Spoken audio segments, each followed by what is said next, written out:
Well, Barend, thank you for being with us today. Thank you for having me. Just wanted to share a conversation with our audience about what we were talking over coffee, opportunities right now in real estate and multifamily especially. And there was a conversation about extremely important and extremely interesting about data. So what's your take on the importance of data and the opportunities that provides for multifamily investors and also for operators? I think from just looking at the landscape of where we are today, there is specific changes that's happening. And the opportunity sits in additional value that can be created on income streams. Most of the owners and operators, some of them sees it and some of them have talked about those opportunities, but they're still just testing it out. The electrical supply landscape, the cost of electricity, resiliency, all of that is changing and the market is slow to adapt. They talked about ESG and they see ESG as a stick instead of a carrot. They don't understand it, and when you don't understand it and you cannot interpret it, it's very difficult to find value in it. And that's actually where it's come to, and that boils down to data. It's part of the whole data question. So what we've seen and what we've done over the last 7 years is basically building the infrastructure and platforms to pull this data in and determine, okay, per location, per zip code, what can you save to project that in. So it's not just a cap rate. It's not just a cap rate, what's the term or the growth rate, but it's all the ancillary components. What is the cost and what's the future cost going to be for power? What's the future cost going to be for high speed or managed Wi-Fi? How are you going to deploy, and what's the interconnection capability for EV charging? All those components make a huge difference because at the end of the day, the landlord himself is becoming the gas station. It's inevitable. So it's either a carrot or a stick. And if the unknown make it the stick for them, they don't know how to deploy it. They don't know how much to charge for power. And that's what we already do. We already put those layers in.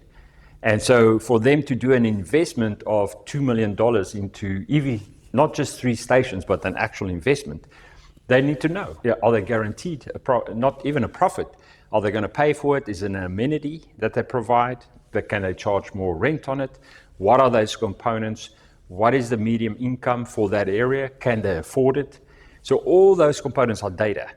And that's what excites me about it, is that how do we gather this data? And if you don't have the data, AI doesn't help you, correct? So you really need to fetch the data. You don't even need to start cleaning data. You just need to get the correct data. And that's exciting me. And I think that's going to change the landscape. And, we're not even talking about the small things, reviewing trash data, just to see, okay, what's the penalties for trash? Do you need to pay a fine for trash? Do you need to add another trash can, or should you just pay the fine? Or is what costs more? Where do you save the money? And all of that is currently, we do that with AI. So I'm very excited about it, but to answer your question, it all gets to where do you get the data and what data is available, and then that's a starting point. How do we build reliable data sets? And then if there are the reliable data sets out there, how do we go about finding them in order to, have you solved any of that yet? I think as we go along, we learn it. It's first identifying, let's take one step back. It's first identifying what you want to achieve. And what we found is if you take small bites at it and you can identify where is some low-hanging fruit, then you can start acquiring that data sets. And then you can start going through it. Obviously, there's data sets. You've got a T12. You've got history data, correct? So starting off with a community, we have data. And that's coming back to ESG. But collecting the ESG data and collecting all the utility data and reading all the utility bills using AI, which we do, that is great. But now you've got that data, and what do you do with it? How do you apply it? And and everything that we're talking about here, as far as I'm concerned, goes back to investment And how do you create revenue streams or save money? We talked about maintenance. How do you, make it seamless for the Gen Z, the different new renters? How can they, from their phone, how do you identify him immediately who he is without him calling in, waiting 5 minutes, trying to someone they don't want to call. They want to answer right now. So those are small components. So you just zoom in on those. And then with our systems that we've got now, we have the capability to talk to HVAC units. We have the capability to talk to the thermostats. We have the capability to talk to the inverters on the solar systems, to set up and down, to see their performance, to do a capacity test remotely. We normally use people to do that. But now, and you do it once a year, and then maybe you see, okay, wow, there was a fault in it, 6 months ago, I never picked it up. All of this is now going away. So you bring that efficiencies in. And we talked about that as well, is that currently most of the landlords look everything in the rear mirror. They see backwards. And that's too late. That's all going to change. The whole dynamic's going to change. And again, it's between a stick and a carrot. So how do you treat it? Do they embrace it? And see, okay, and embracing is not giving ESG title to someone in the marketing to look green, but it's actually giving it to someone on the asset side or financial side or legal side, so that you can actually determine what needs to happen, what's the future of it, what will the cost be, and how I can create value out of it. It's also a mindset change, I think, within the whole community for them to wake up, and move forward. Do you have any case studies? Do you have any particular case study where you applied your thinking and you were actually able to show results? And then how much better operating assets are you seeing after that, percentage wise? Okay, so excellent question. So we have multiple case studies, and it varies a lot throughout the United States in terms of different revenue streams available.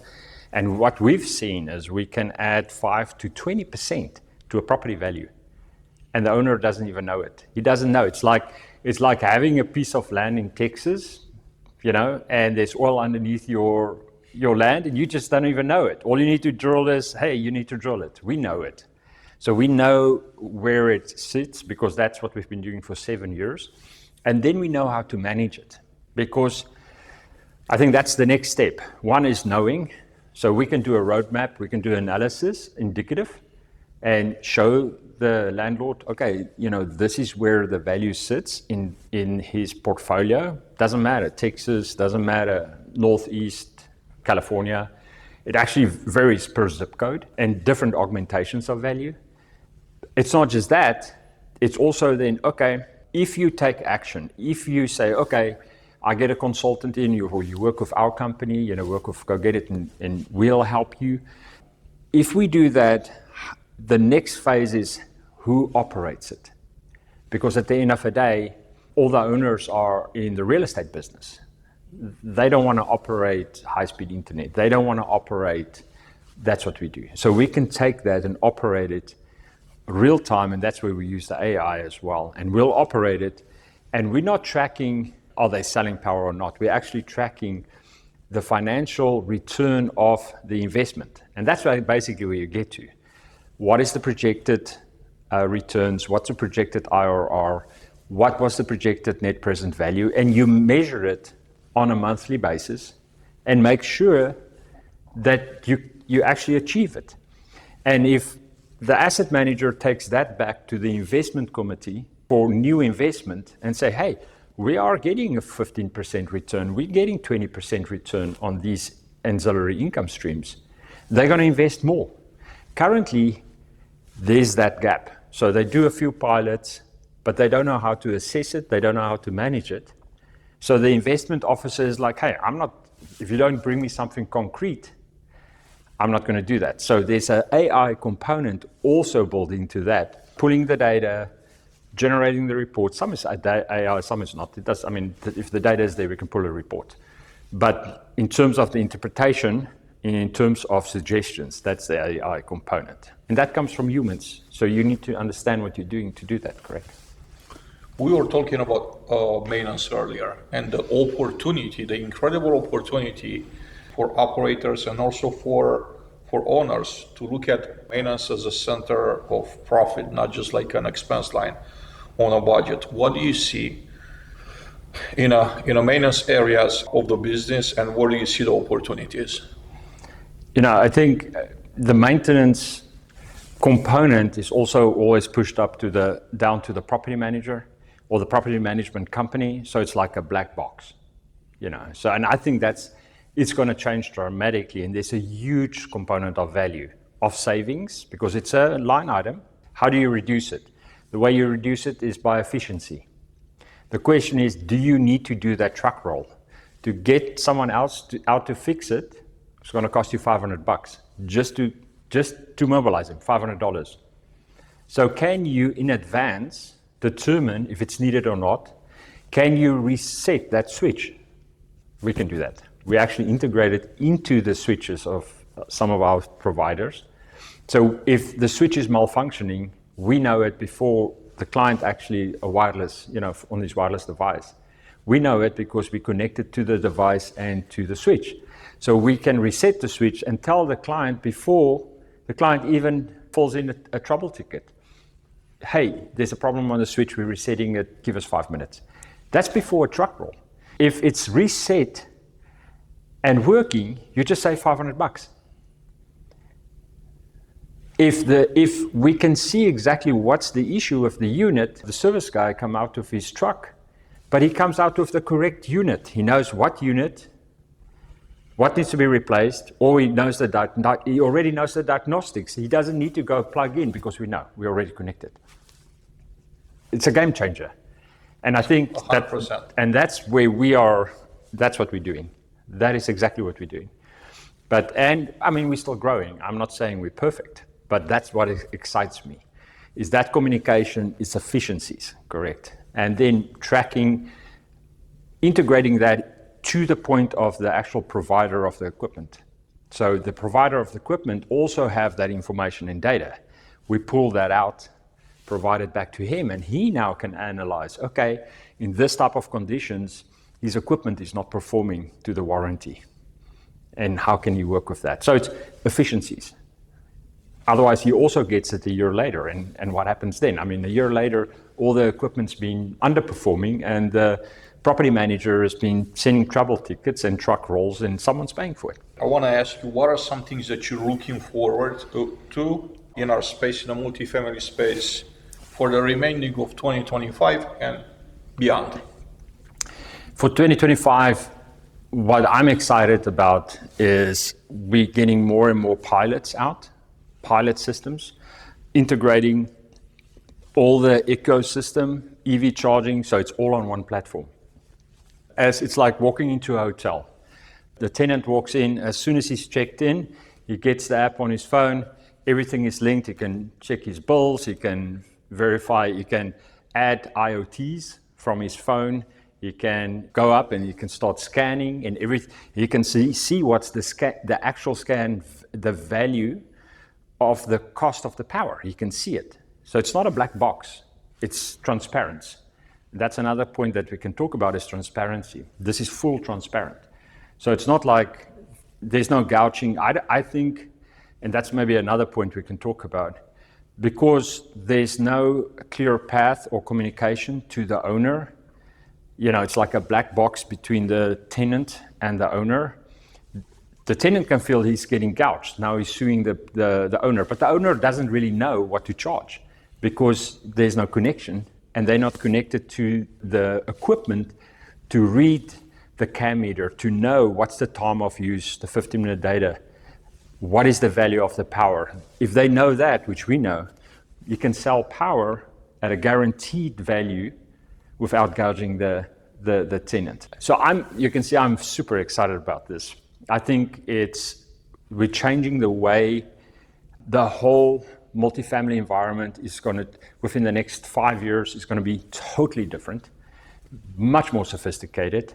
I think with Gen Z and the new tenants coming in, which wants everything instantly, they're going to push the owners to adapt. And the ones that doesn't adapt, they're going to die. And the ones that adapts the fastest, and it's really, and there's a few owners here which I really like, and you can see they on the right track, and we're here to support them. But the maintenance component is key in this, because it's all about customer service, making things happen with other, the property manager should just be notified. They should not be coordinated. The level of service for maintenance should not be connected to the ability of the property manager to pick up a phone and call someone. It should just be happening. And then you get a consistent product throughout all the properties and all the communities. Instead of, this is a better property manager, you get a better experience here. That property manager doesn't want to, it's not available after hours, you don't get an experience there, a good experience. It should not be connected to that, it should be consistent. And that's where we're going to. That's excites me. So just to get back to your question, 2025, awesomeness, we're deploying, we see the results, we're validating all the income streams, we're validating the returns. We have that already. The case studies you talk about, that's what we're doing now, getting all that in place, not just for California, not just for the Northeast, not just for Texas, but everywhere else, so that we can start mapping it. 2026, I think we can deploy. And with the deployment comes investment. Investments are starting to get going. People are starting to place money again. Interest rates are coming down.